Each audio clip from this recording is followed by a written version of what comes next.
Ladies and gentlemen, good afternoon. I'm Paul Mullins, one of the directors here at Kallanish, and on behalf of me and my colleagues, I'd like to welcome you all to our September edition of the Global Steel Market webinar.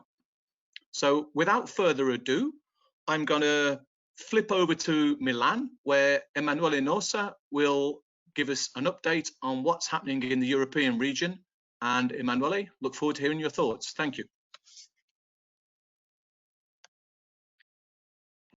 Yes, thank you, Paul, and thank you everyone for joining. I hope you can hear me well. Yes, I'm here from Milan, and I wanted to give you an update on the European steel markets situation at the moment. What I wanted to focus on in my presentation is, of course, the recovery in European prices that we are noticing both in the flats and in the long sector. And the question that I started with is, can European prices recover more, and what is actually happening in the market? So we start with the first slide, and here I've put a figure from the Kallanish index on hot rolled coil in Northern Europe and hot rolled coil in Italy.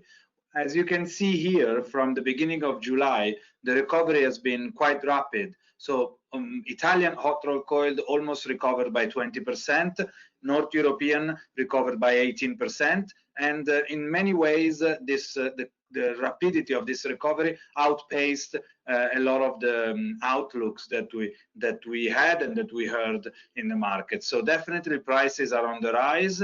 Now the question is, how much more can they recover in the current global market situation? But we'll look at this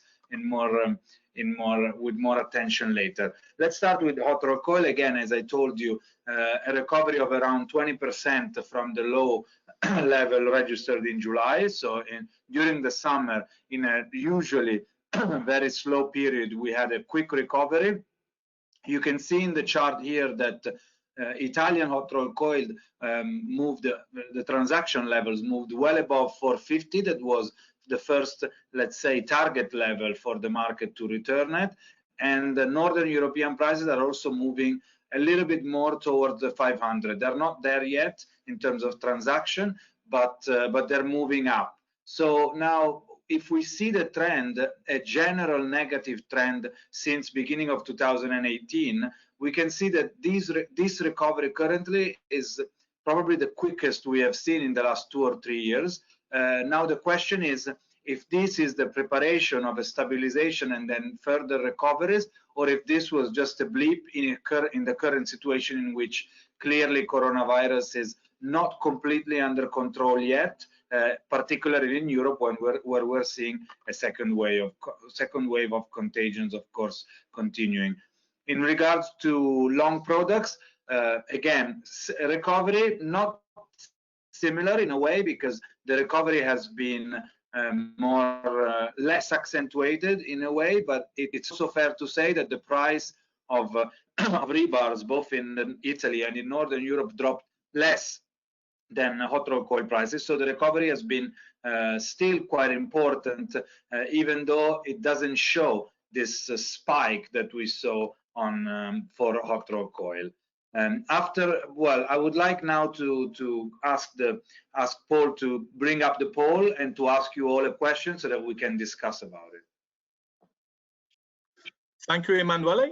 So our first poll of the afternoon is, when will the Kallanish Northern European Hot Rolled Coil Index return above 500 euros a ton? Yes, thank you, Paul. That's quite interesting, because the reason why I asked the question is pretty much because of that. First of all, we can see that the views are quite well mixed. So 30% of you believe it's going to happen before the end of 2020, so in Q4. Almost half believe it's going to be in Q1 2021, and then another third sort of believes it's, sorry, not a third, but a quarter believe it's not going to be until later in 2021. I'm not sure, to be fair, because if you asked me this question a week ago, I would say in Q4 2020. Last week, the market showed some interesting movements, in particular in regard to raw materials. Iron ore corrected a little bit, but stabilized more or less. But there are there are indications that scrap in Turkey is of course moving down, and this could definitely impact the sentiment of the recovery in Europe quickly. In addition to that, latest news in some key markets like France or like the UK, where the coronavirus situation seems to be again putting a little bit of pressure on the sentiment, came back the last week. So it's difficult to say. Definitely the price is looking to achieve 500 euros.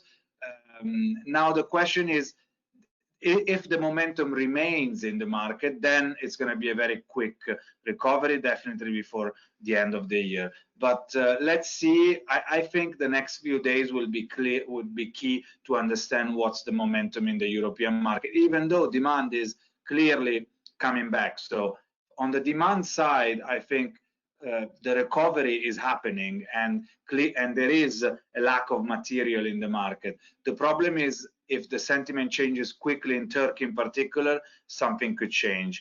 Now, my question in my presentation is also, are margins recovering quickly enough for European mills? Because they're doing it quickly, but it took quite some months for the recovery to start. So I'm gonna just look at what's happening with the prices in relation to raw materials. In this chart, for example, you see HMS 1 and 2 scrap FOB Rotterdam, so the level out of Europe, and you can see that it recovered almost 30% from April 2020, so from the lockdown, more or less. Since then, nevertheless, rebar and HRC prices in Northern Europe only recovered 5% in some cases. Of course, they dropped first and then they recovered. So clearly, scrap in European prices of scrap have recovered more than finished steel prices. And we can see that also in other comparisons that we can make. Let's look at this one, for example, a comparison between hot rolled coil prices in Italy and our, let's say, one of the benchmarks for iron ore prices into China. Definitely, Italian hot rolled coil prices in dollar are back to the level of around March 2019, but at that time, iron ore was well below $100, were around $80 maybe. Today, with the same level of hot rolled coil prices, iron ore is around 120 for the 62%. So definitely, in terms of input cost from iron ore prices, the spread seems to be relatively under pressure still. So there might be a little bit more space to go up. But then, which is interesting to notice, if we look at scrap levels, the situation is almost reversed. So Italian prices again are back to the more or less the level of March 2019. But at that time, scrap levels were actually higher than now. And today, as you can see at the end of the chart, scrap levels in Turkey are moving down a little bit. So it seems like the two main indicators for raw materials are a little bit conflicting in this sense. In my opinion, European prices for hot rolled coil have a little bit more to recover for the mills to actually show positive margins. I take this view, of course, from this quote that I took just from an analyst this week from the IREPAS meeting. One of our colleagues took it, which is that costs for, in this case, it's talking about German steelmaker, costs are still quite elevated, and it's not only because of iron ore, but he's also mentioning emissions allowances, which is true, which is something that going forward will impact more and more costs of steelmakers. So if we put all this together, in my opinion, European mills are still not there yet to actually come out with very strong margins, and they need therefore to remain firm at the moment and with their offers. And this is also why, if we look into production, we have some indication that are quite interesting. We talked a lot in the previous webinars of how capacities were cut down very quickly by European mills, but then there was a fear that restarts of blast furnace was happening a little bit too quickly. I'm putting here a report from UBS which put together some of the figures. They say 1/3 of blast furnace says restarting. But interestingly so, I think they're a little bit too positive with that calculation. I think that it is a little bit less than that. And for example, what is interesting is that the situation seems to be still moving, still changing, still liquid in a way, because if you remember well, 3 weeks ago, ArcelorMittal announced the restart of a number of blast furnaces, and it included Fos-sur-Mer, south of France. Last week only, again, ArcelorMittal comes out and said, well, actually, Fos-sur-Mer will not be restarted. So it seems like steelmakers are still assessing what the situation is, and the restarts are still kept under control. If we look, well, I'm speaking from Italy, but if we look at the situation in Ilva, the output is still kept under control very strongly by ArcelorMittal. So I think the risk of a wave of blast furnace restarting, it's clearly, I mean, it's not happening, something that could change the market. And in this sense, this is also because European steelmakers are definitely trying to make sure that they come back to profitability and margins in their sales. Of course, I mentioned Italy, and one thing anyway, to conclude my my presentation, is also that I think tomorrow World Steel will come out with the August levels, and finally for Europe we are likely to see a real recovery in terms of output compared with last year.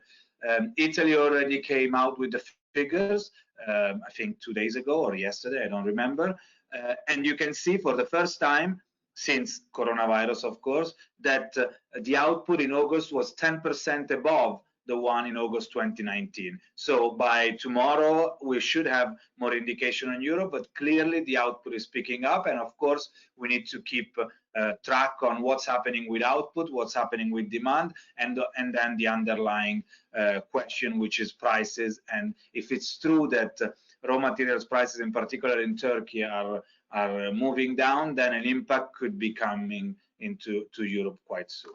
I know that I've put a lot of question marks because, of course, giving an outlook is always very difficult, but I'm happy to discuss more further later or through emails later. Thank you very much.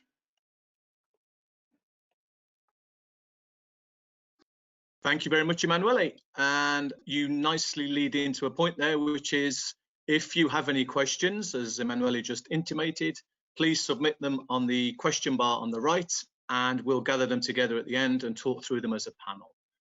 From Emanuele's overview of Europe, including Italy, we'll now head over to our Asian editor, Thomas Gutierrez, who's going to talk to us about what's happening in Asia and asking the question, and hopefully answering it too, whether China has lost its mojo. So Thomas, over to you. Thank you.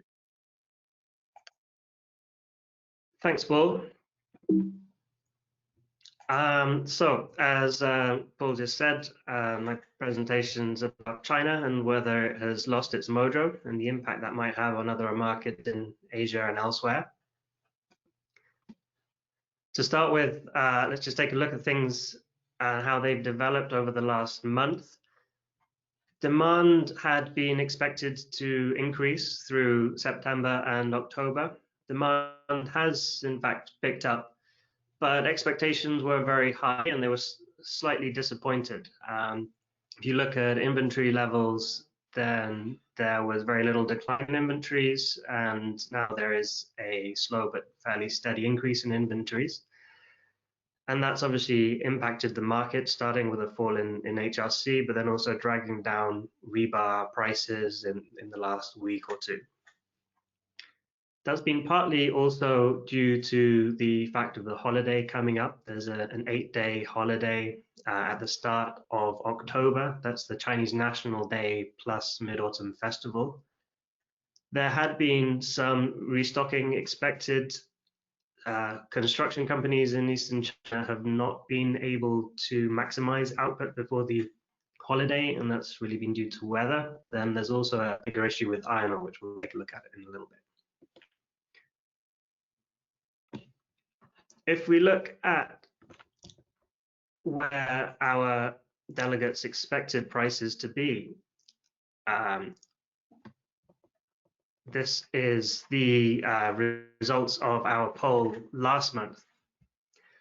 At the time, 53% of attendees had expected higher rebar prices, and that really goes to show the strength of expectations for Chinese demand in that peak season. And in fact, to start with, going into early September, prices for rebar were increasing more or less in line with some of those positive expectations. It was only really since the last 2 weeks that prices have begun to underplay those expectations. At this point, I'd like to bring in the poll and see what you all expect for next month. Paul, could we have the poll? Yep, here we go. Thank you, Thomas. So Thomas's poll question is, where do you expect Chinese rebar prices to be by late October? Thanks, Paul. It looks like we have a wider spread than we did last month, but we still have a general winner. 39% expect prices to be roughly flat in a month's time compared to currently. 23% expect prices to be down 100 or so, and 20% expect prices to be up 100 or so. 11% more bearish expect a fall of more than 200 renminbi, and only 6% expect a strong increase. So I think that really goes to the change in expectations. Last month there was a very strong leaning in the figures towards an increase in prices. That has disappeared. Now prices seem to be expected to be fairly steady. Considering some of the declines over the last week, I had expected people to be a little bit more bearish, in fact. So I'm impressed that there's some optimism holding up. If you go back to these slides, thank you. The reason for some of the bearishness currently, it's partly because of steel, but as I mentioned before, it's also linked to the end of this iron ore bull run. Iron ore has had a series of specific issues which have brought that bull run to an end. Last week in our iron ore and scrap seminar, we asked attendees where they expected iron ore prices to be, and they expected iron ore prices in late October to be roughly flat from where they had been at that point, in a range of $125 to $135 per ton CFR China. Since then, prices have fallen. Prices are now just below $120 a ton. And that has really been because of partly the loss of sentiment in Chinese steel markets, but also more specifically for iron ore, there had been expectations that this week mills would require restocking in order to sustain production during the holiday.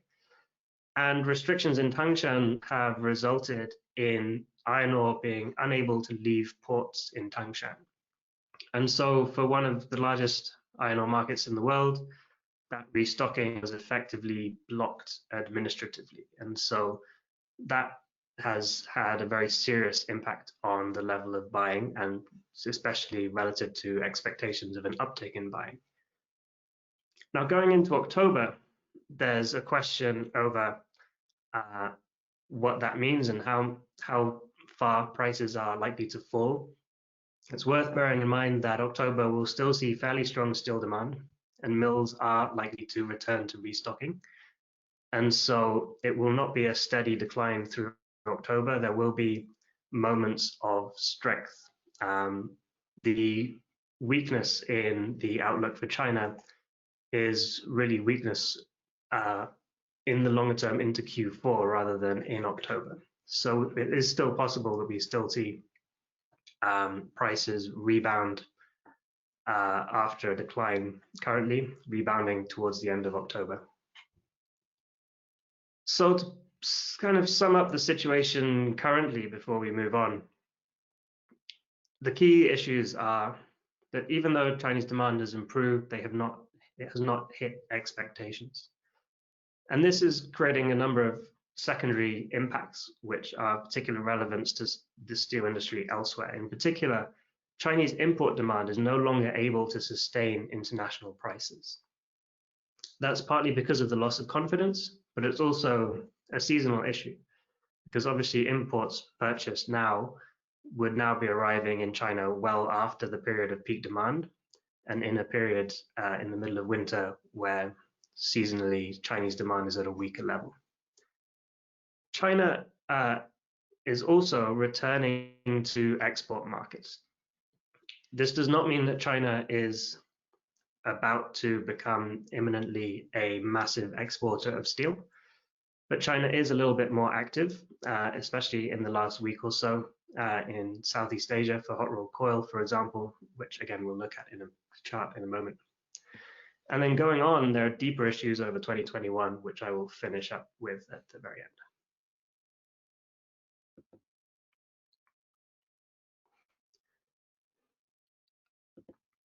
I'm actually going to pick one just so we can talk about the HRC first. So this is Chinese HRC going into Vietnam. And if you look at these prices, we have one line here is the price for re-rolling grade SAE 106 CFR Vietnam, and one is FOB China. And if you look really from the beginning of the year, especially obviously since March and you know the lockdown, the FOB price from China has been effectively the same as the CFR price from Vietnam, which obviously means with the addition of freight, Chinese exports have simply not been competitive. But that is not changing. Chinese exports are being offered at more competitive levels into Southeast Asia. We had offers this week of around $520, $525 a ton CFR Vietnam. And that is a change. At the moment, that has not been followed with large scale volumes, but it does mean that China is now in the running. And as demand picks up outside of China, we can expect China to start playing a part in those markets again.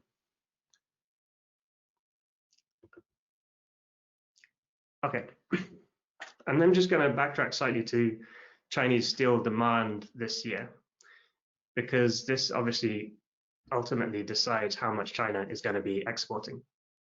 In the China Steel Intelligence, we have just increased our forecasts for China this year. We now expect Chinese steel output to hit 1.02 billion tons of crude steel this year. Apparent steel demand we expect to be up 7% to 955 million tons. And end user demand, real demand adjusted for inventories, will be up around 5% to 944 million tons. That's because inventory levels have been sustained at higher levels than a year ago, and we expect that to continue through the year. One important thing to note here is apparent finished demand up 7% year on year. If you cast your minds back to the last World Steel forecasts, they were expecting an increase of around 1%. If World Steel is going to be issuing its next short range outlook next month, we expect that figure to be revised upwards quite significantly because of the strength in Q2 and Q3. So we're coming out of a period of really quite strong Chinese demand. But the first signs of the Chinese exports are a sign that things are now changing.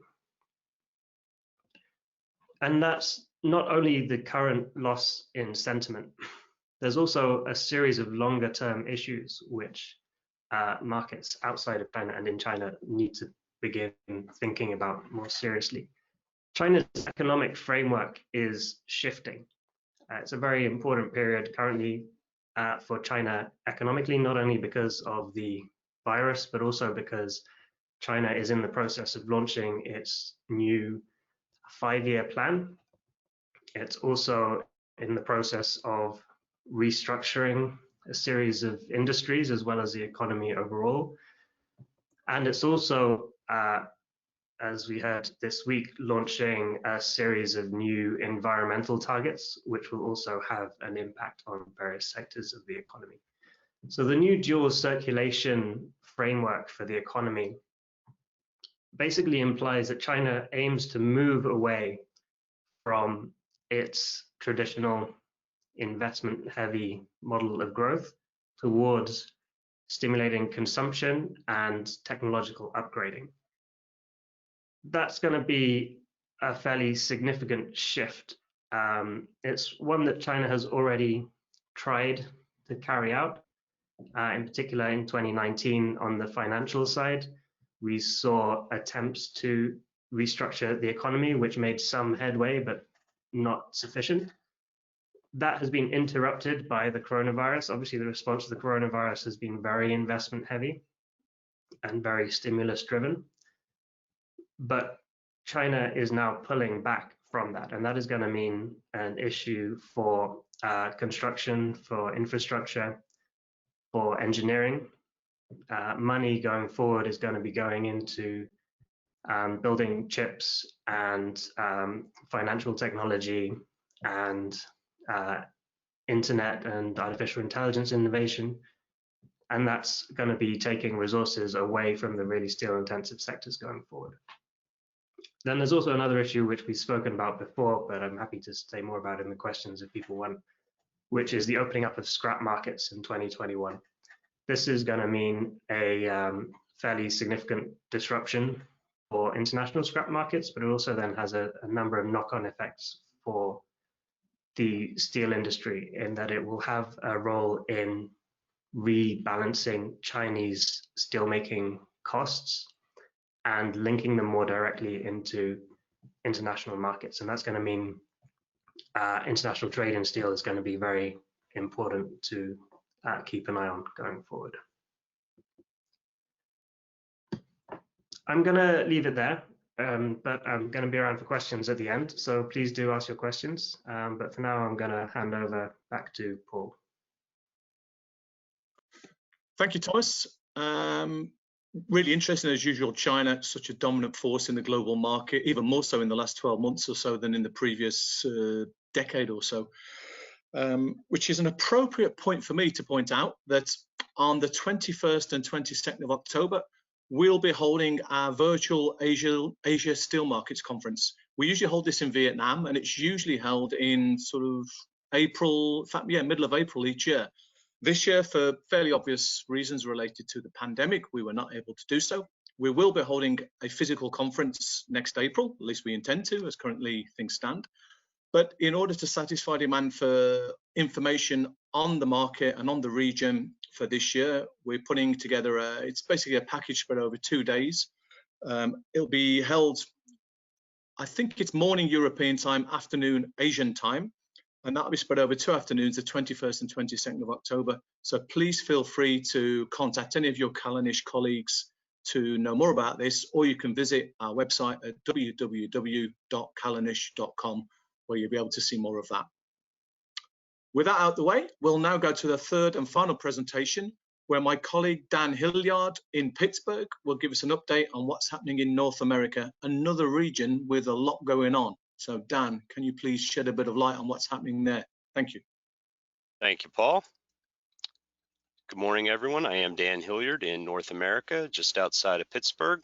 And today we're going to talk about the sort of uneven recovery and the uneven threats to that recovery, and spring ahead, fall back, the recovery threatened. So just to set the stage, U.S. hot roll prices are up by an astounding, and I should note, just announced, $140 since late July.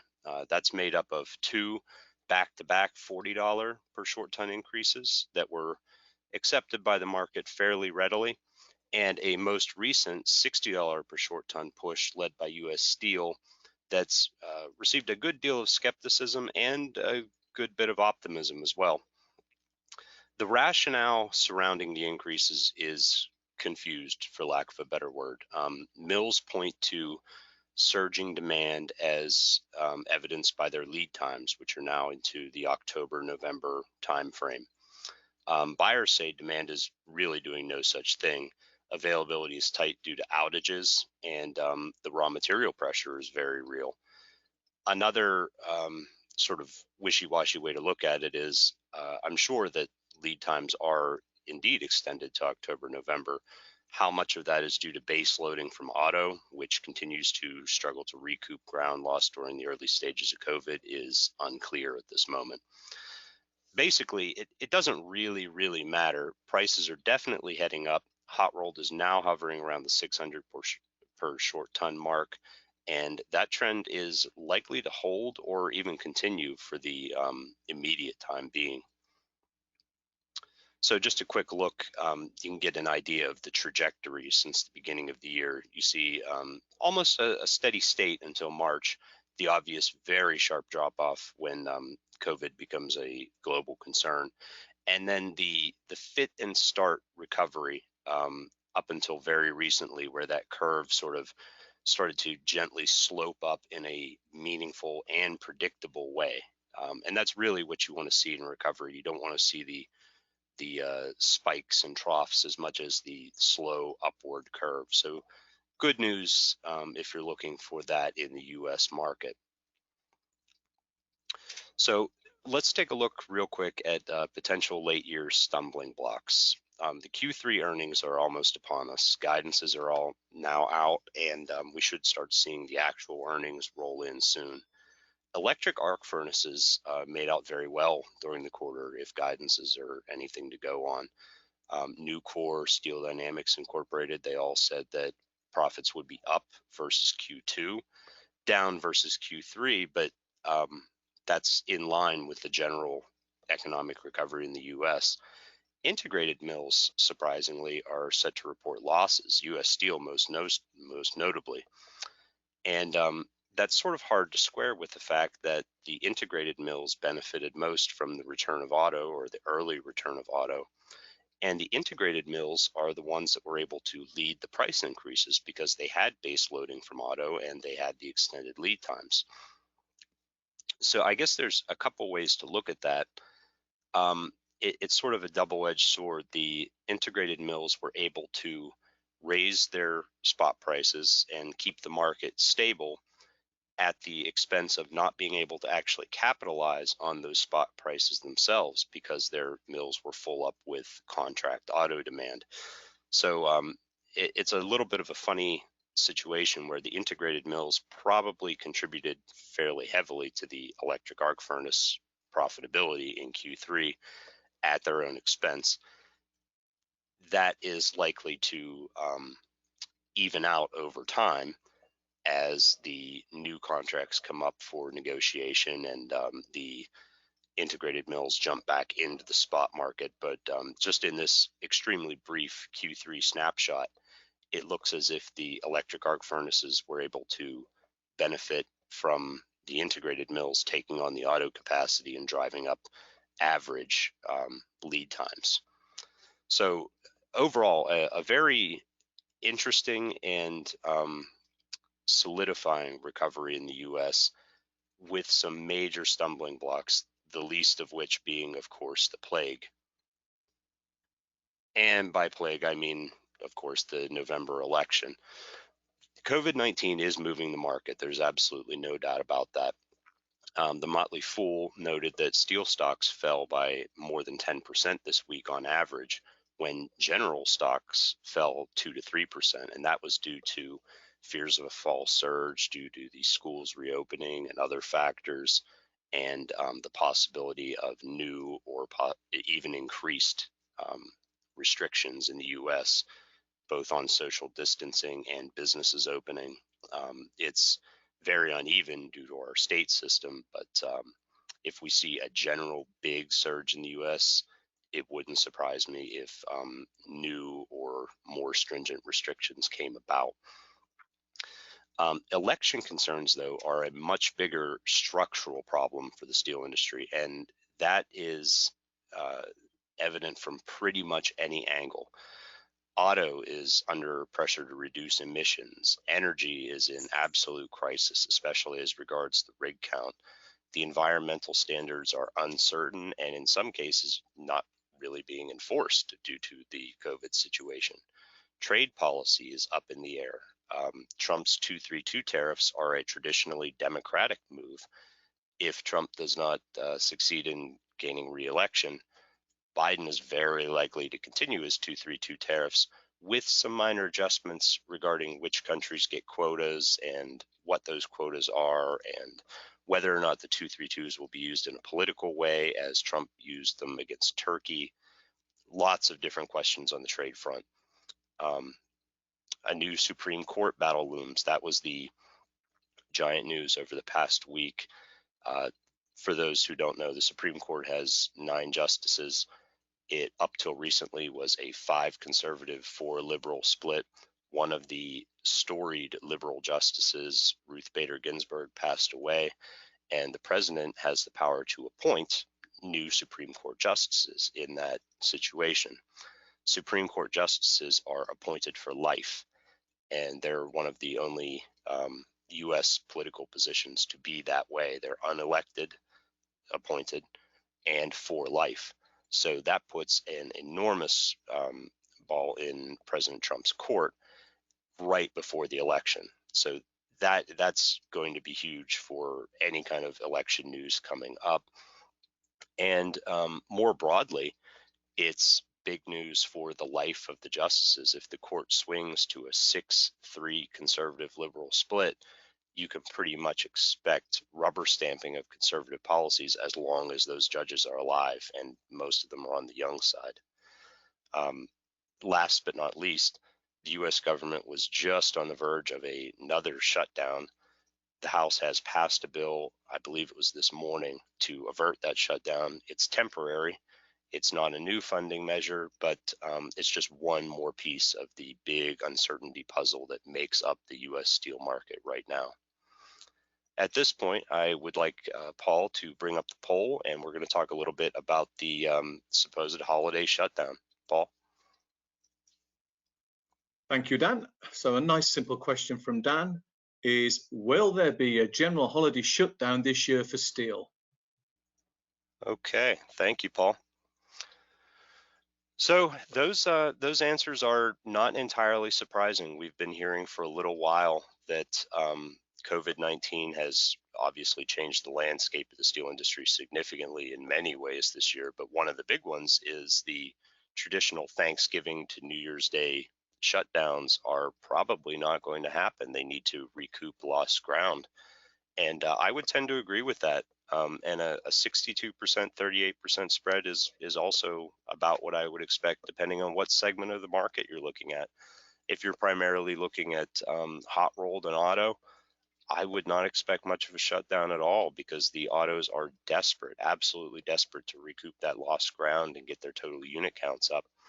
Whereas if you're maybe a downstream manufacturer or fabricator, and your industry has not yet recovered from COVID, let's say something like the airline industry, that could see extended outages, not just a holiday shutdown, but more of a dwindling of capacity in general. We know that heavy equipment is seeing that in a very real way due to the lack of new backlog in construction. Construction has been steady, but not great, and big equipment manufacturers like John Deere and Caterpillar had already budgeted for a lower 2020 before the COVID-19 crisis. So yeah, that makes sense. Depending on what segment of the market you're in, you're likely to see either a very heightened holiday shutdown or no shutdown at all. That's a perfect characterization of the U.S. market right now. It's all or nothing. So just to sort of finish up here, likely Q4 scenarios. As I said, we're getting ready to see the Q3 earnings. We have a general sense of what they're going to be. Most of the electric arc furnaces are going to be up on quarter. Most of the integrateds down on quarter. And the reasons for that are heavily tied to auto and base loading, and they're likely to even out over time. Basically, this comes down to a question of market resiliency or flexibility. The market knows how to cope with a regular holiday shutdown in a regular year, but 2020 has been absolutely nothing if not irregular. I would look for pockets of stability surrounding market moving events, particularly around the election, to give a sense of where the market is going to go in general. The election itself will be very interesting because the rhetoric surrounding it suggests that we might not immediately know the results of the election. The election will be in early November, and the actual handoff of power doesn't take place till January. A lot of things can happen in that so-called lame duck period where President Trump, with nothing to lose, if he wins or loses the election, because either way he can't be president again due to our laws, he'll have a window from probably mid-November to January to enact changes. And there will be likely a good bit of changes on the trade front going out the door so that he can claim them for legacy. So overall, very interesting. General sentiment is going up, general pricing is going up, but lots of potential stumbling blocks remain. So without further ado, I'll pass it back to Paul and we'll take your questions and answers. Thank you for listening. Stay safe and sane out there. Thank you very much, Dan. Thomas and Emanuele, if you can jump back on, thank you. Got quite a lot of questions, and so without any further ado, we will move on to those. For those of you who haven't submitted your question yet and you still wish to do so, please go to the right-hand side of the screen. There's a toolbar there and you'll be able to submit your questions, and I'll gather that and try and add them on at the end of this little session now. First question I've got, which is one that came from Emanuele, not unsurprisingly, given that Emanuele was the first one off the mark, which is what's happening with the investigations for anti-dumping duty relating to Turkish hot-rolled coil imports? Yes, I mean, we can give a quick update. As you know, the investigation is ongoing. The provisional measures could be imposed in January 2021. So we reported that it's been talking in the market that Eurofer asked for the registrations of the volumes imported from Turkey. This registration is not yet official by the European Commission, but let's put it this way: if they confirm it, if the European Commission confirms the registration process, usually the duties can be imposed retroactively only by a 3-month period. So this means that imports from mid-October, more or less, can be impacted. All the volumes arriving into Europe from mid-October can be impacted by duties if and when these are imposed provisionally at the beginning of in mid-January. So this is what we know at the moment. Definitely the investigation is blocking most of the sales of hot-rolled coil into Europe. Now that all new orders should be arriving in December or in January 2021. So when clearly the duties could be imposed, buyers are not really interested in buying. So definitely the impact of the investigation is already visible. We'll see what the European Commission chooses. It's true that if we look at the prices, it's difficult to see big dumping margins from Turkey, in my opinion. So it's likely that if there will be duties, which is probable, they might even be quite low. So going forward, once we know the level, then of course importers will be able or capable of deciding if the level is high enough to stop them from buying. Fantastic. Thank you, Emanuele. There's a little follow-on to that, hopefully a short answer to this question as well, which is, do you know how many blast furnaces are still not working in Europe compared to pre-pandemic?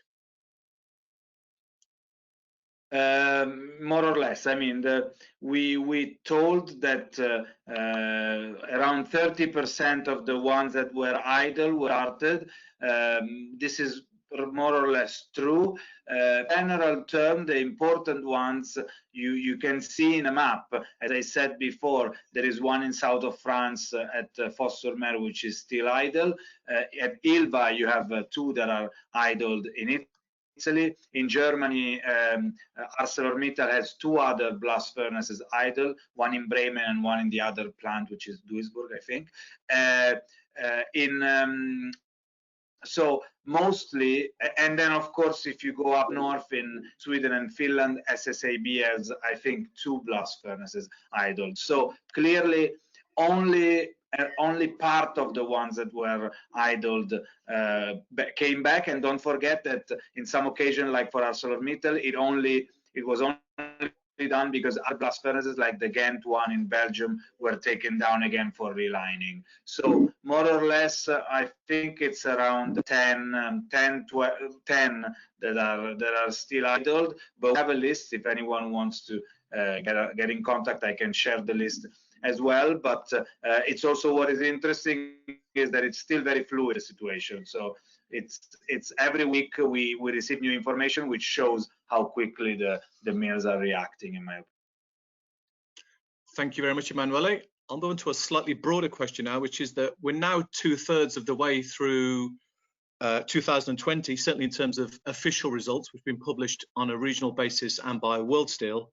So how do you see full year demand around the world? The initial World Steel forecast was 6.4% decline compared to 2019.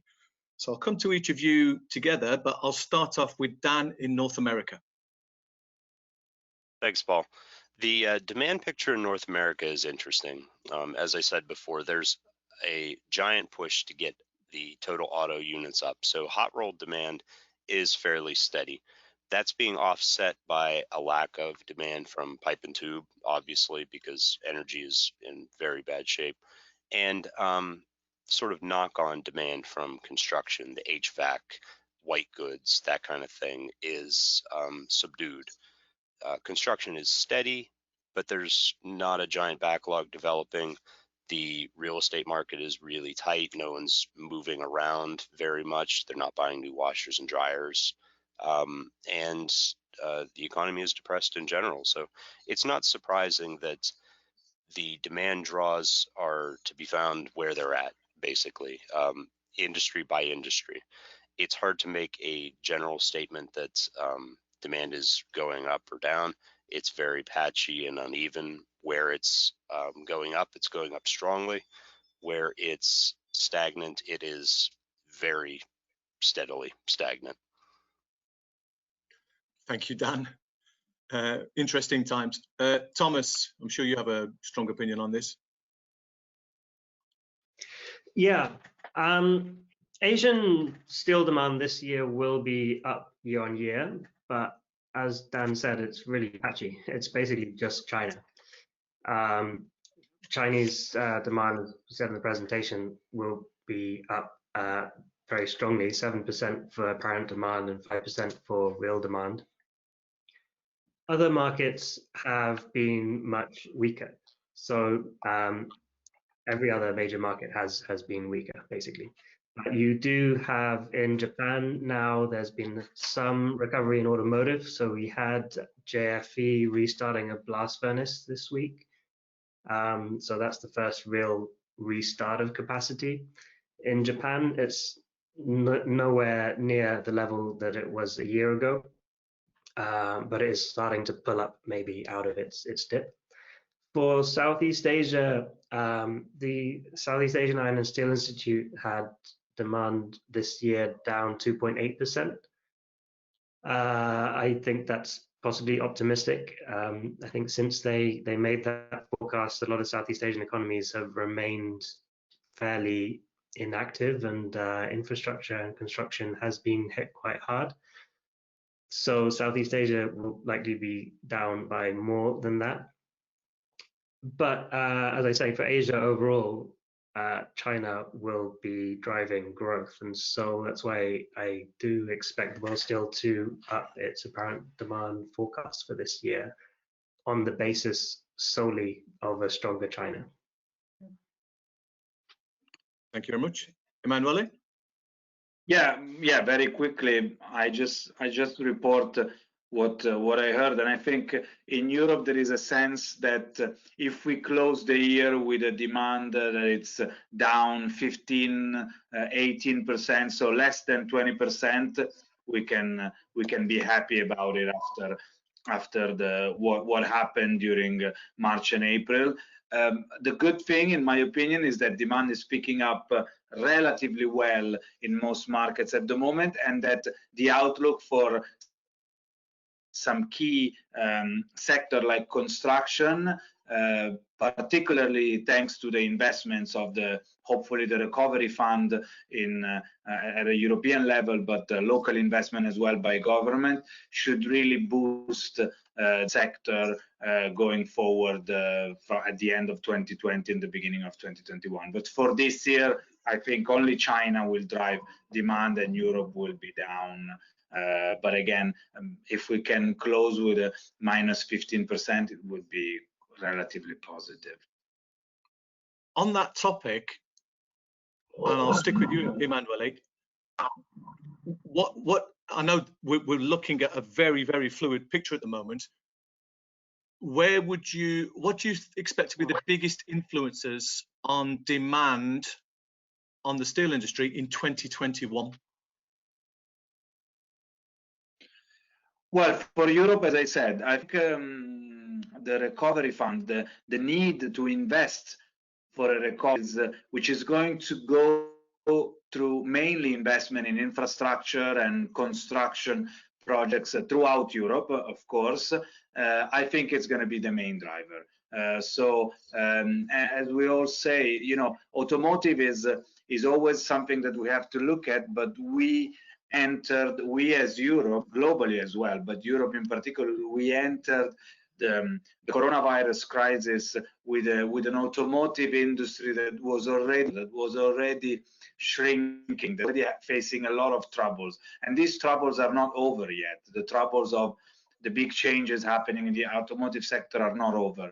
What is different is that if things go as planned, in particular with the COVID-19, the money pumped into economy by the European Commission into the different economies will go firstly and quicker in construction projects, in infrastructure projects. So definitely, in my opinion, this will be the driver of 2021, hoping, of course, that the other sector will follow.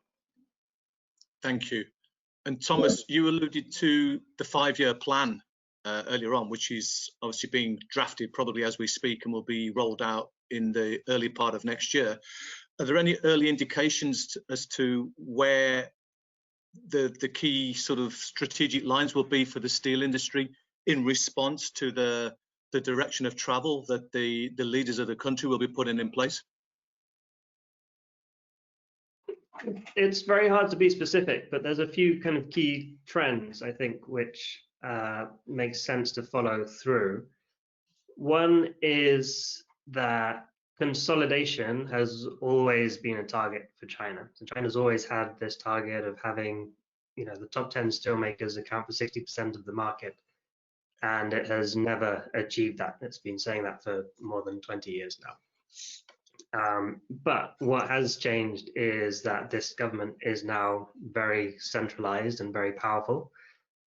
And you can start to see some movement now with Baowu Group, becoming the first steelmaker to top 100 million tons, and in fact topping 110 million tons shortly. And possibly with some other mergers have been rumored as well, so the possibility of Hegang and Shougang merging, that would create another centrally owned steel giant.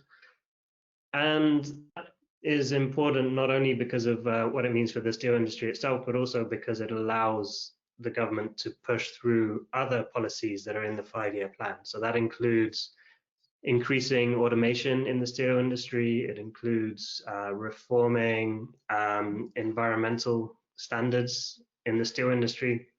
The more consolidated it is and the more directly controlled it is by central government, the more we're likely to see China pushed through on policies like automation and concentrating capacity, upgrading capacity to reduce emissions. So I think these are going to be quite strong themes for the industry going forward. Thank you very much, Thomas.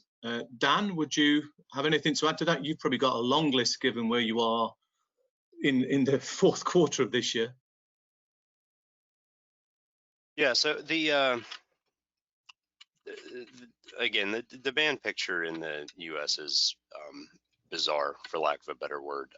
Auto is seeming to be the largest driver of pretty much everything, and the election is very much coloring pretty much every aspect of the expectations for 2021. 2021 will start off the year with either a new president or an incumbent president. Both are equally disruptive. It'll start off with a new Supreme Court justice, and that is, again, equally disruptive. It'll start out with COVID still being a concern because it's very unlikely President Trump is going to be able to deliver on his vaccines by November tease. So yeah, 2021 is shaping up to be interesting from a recovery standpoint, in that the things that happen now in late Q3, Q4 sort of set the stage for whether or not we will see that traditional 2021 January, February, March recovery. Normally that's when prices spike early in the year. We're starting to see a recovery late in the year, which is, again, odd. We're used to seeing prices sort of decay at the end of the year. The traditional seasonal pattern has been disrupted heavily, and I would expect that disruption in some form or another to continue well into next year. Thank you very much, Dan. You have a specific question directed to you as well, by the way, which I'll jump in with now, which is, will the $600 a ton price for HRC still hold? I expect that it will. I expect that the 600 per short ton level is a psychologically important threshold for the mills to gather around. The integrateds obviously support it, since their increase is what pushed it up to that level. The electric arc furnace producers benefit from it, and even at this point, the buy side sources are willing to concede that prices are going up. They went up a lot faster than they would have expected or maybe would have liked, but nobody really wants to see hot rolled slum back down to the 450 or even 500 level. So I would expect some kind of movement between, say, 550, 650, and I know that's a wide range, but I would expect everything to sort of center around that 600 per short ton, with the caveat that we don't see another giant surge that results in widespread restrictions, with the caveat that we don't see yet another 2020 black swan event. So I'll hedge my bets and say, yeah, anywhere from 550 to 650 should be expected, but 2020 has been the year of unexpected so far. Brave person making predictions in this climate. Interesting question here, Thomas. Sorry, just a clarification actually, which is, could you please expand on the opening up of scrap markets in 2021 in China? This is a perennial topic, certainly in my memory. Yeah, so currently China does not allow significant imports of scrap because it has been categorized as a waste product. China's domestic scrap market has been developing rapidly and steadily for a long time, but China still has a shortage of domestic scrap. And that was exacerbated earlier this year because of the coronavirus, which obviously meant collection rates fell quite significantly. Now there's been a lot of lobbying for China to reclassify ferrous scrap from being a waste product to being a material and allowing imports again. That's expected to happen. It hasn't been finalized yet, but the most likely line is that it's approved around the 2 sessions, maybe at the end of March next year. And in that case, China could become a significant importer of scrap. So that's going to have a significant impact on international markets. I think Emanuele in his presentation noted that scrap steelmaking costs relative to iron ore steelmaking costs are very competitive. If China comes back into the scrap market in a big way and imports large volumes of scrap, then that advantage could disappear overnight at some point next year. So it's an important policy to keep an eye on. Thank you very much, Thomas. I've got a question here which looks like it's for Dan. Do you think the lack of slabs can impact prices in the USA in Q4 once the quota from Brazil was reduced? JSW Steel already announced it will be idling its mill. The integrated mills certainly think so. From my day-to-day discussions for the sheet assessment, they tell me that the lack of slabs, or at least the slackening of slab demand, is going to have a positive impact on price. And really, how could it not? It's just another flavor of supply disruption. So yes, yeah, I believe that'll be a part of it. Thank you very much. A comment here. It's a comment rather than a question here, Emanuele, which is from somebody who's saying European pricing will be a dead cat bounce. Auto has not recovered in Europe like it has in the US. So they feel that basically the hot rolled coil pricing will doubtless be under threat. Yes, I disagree. I mean, I agree with the fact that the auto sector has not recovered as much as in the US. Yes, it's true, probably. We know that Europe is a little bit less rapid in demand recovery in general, always. I don't agree with the fact that that the bounce that we've seen in hot rolled coil prices, it's just a blip that will and prices will go back. My question is actually if prices can increase further. That's difficult to say, but the rebound that we've seen was a rebound that we were expecting for 6 months. It took a lot more than we were expecting, probably because demand recovery was a little bit slower in Europe in the first part of the post-lockdown, let's say, period. But at the moment, if we speak with people in the market and we look at the fundamentals, there is only one answer. I mean, lead times are very long. So for coils, there is no material available with short lead times, and this is because of low availability from mills.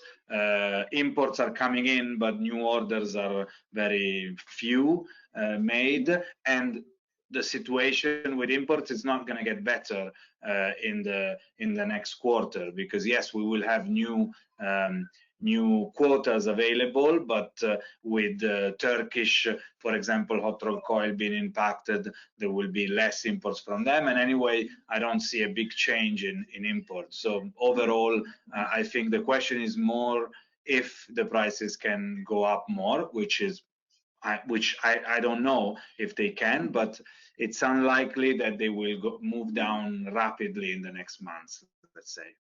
Perfect. Thank you very much.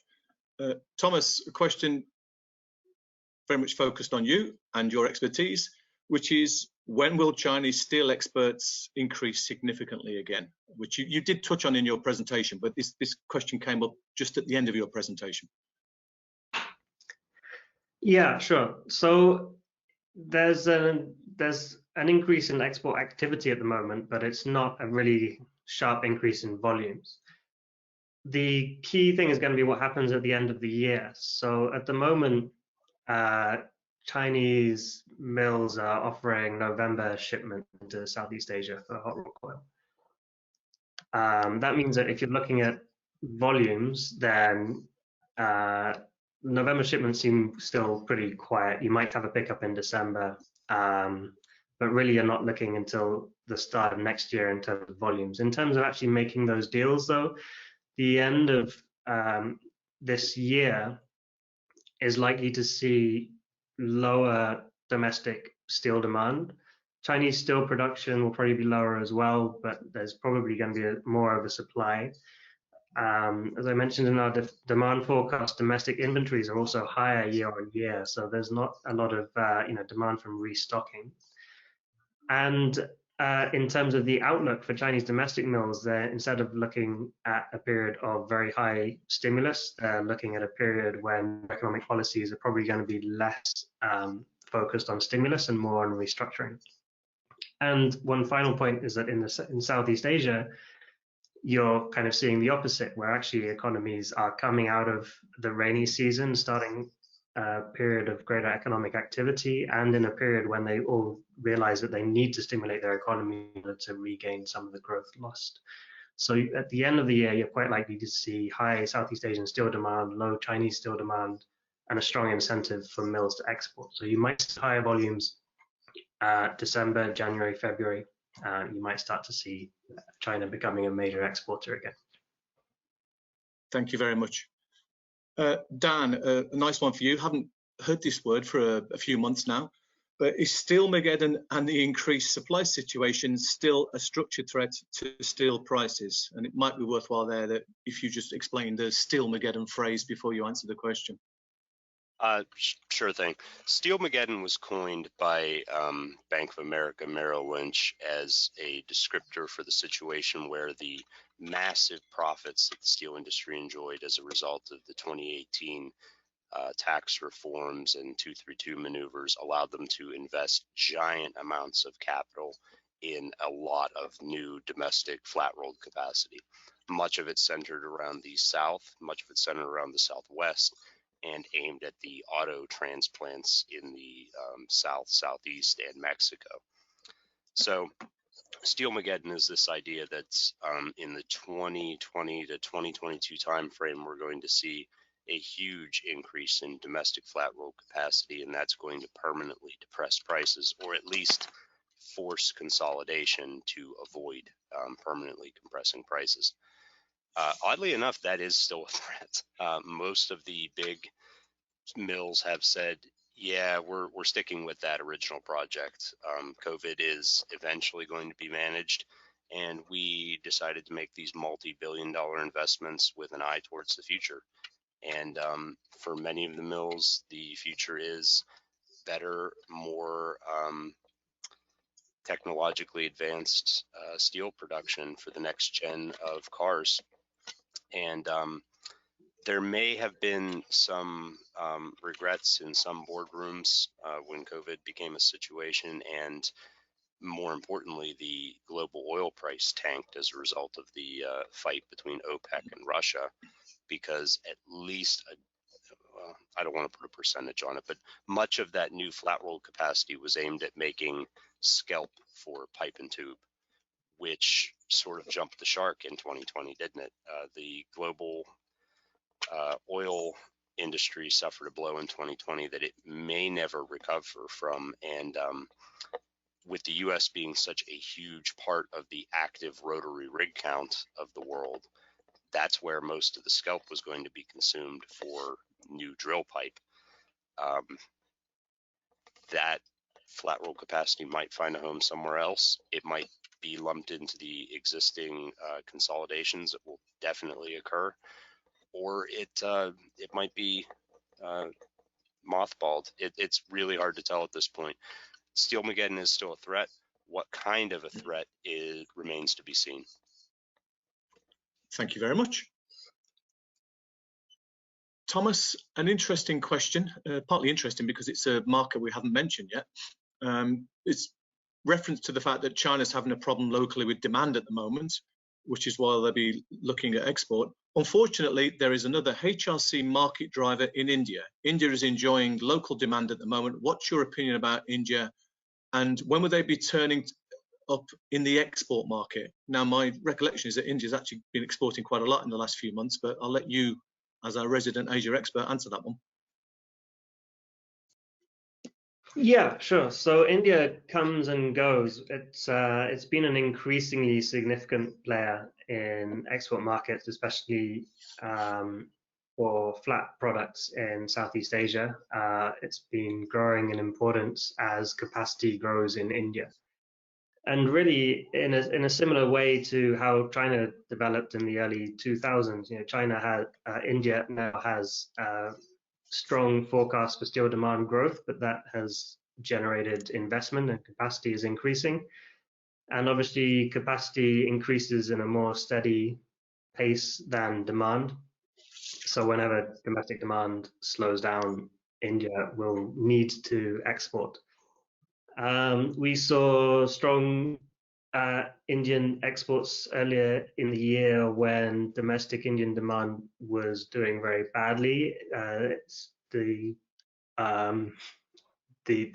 delegate is correct in that Indian demand has recovered, and currently, if you look at Southeast Asian markets, Indian HRC is not particularly competitive.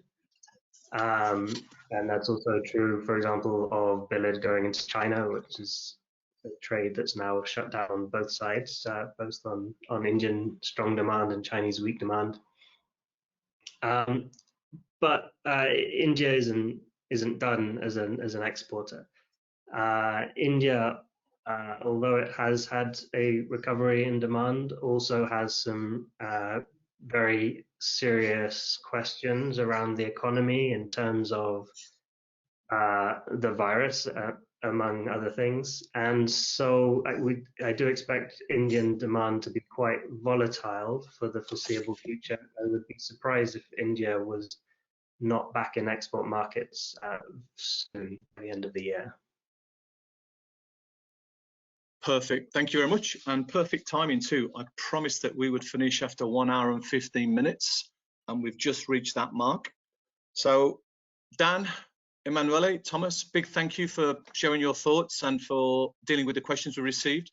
Massive thank you to our audience for participating today and for submitting questions. I'll remind you that next Wednesday we have our Asia Talking Points webinar, which Thomas will once again be featuring on.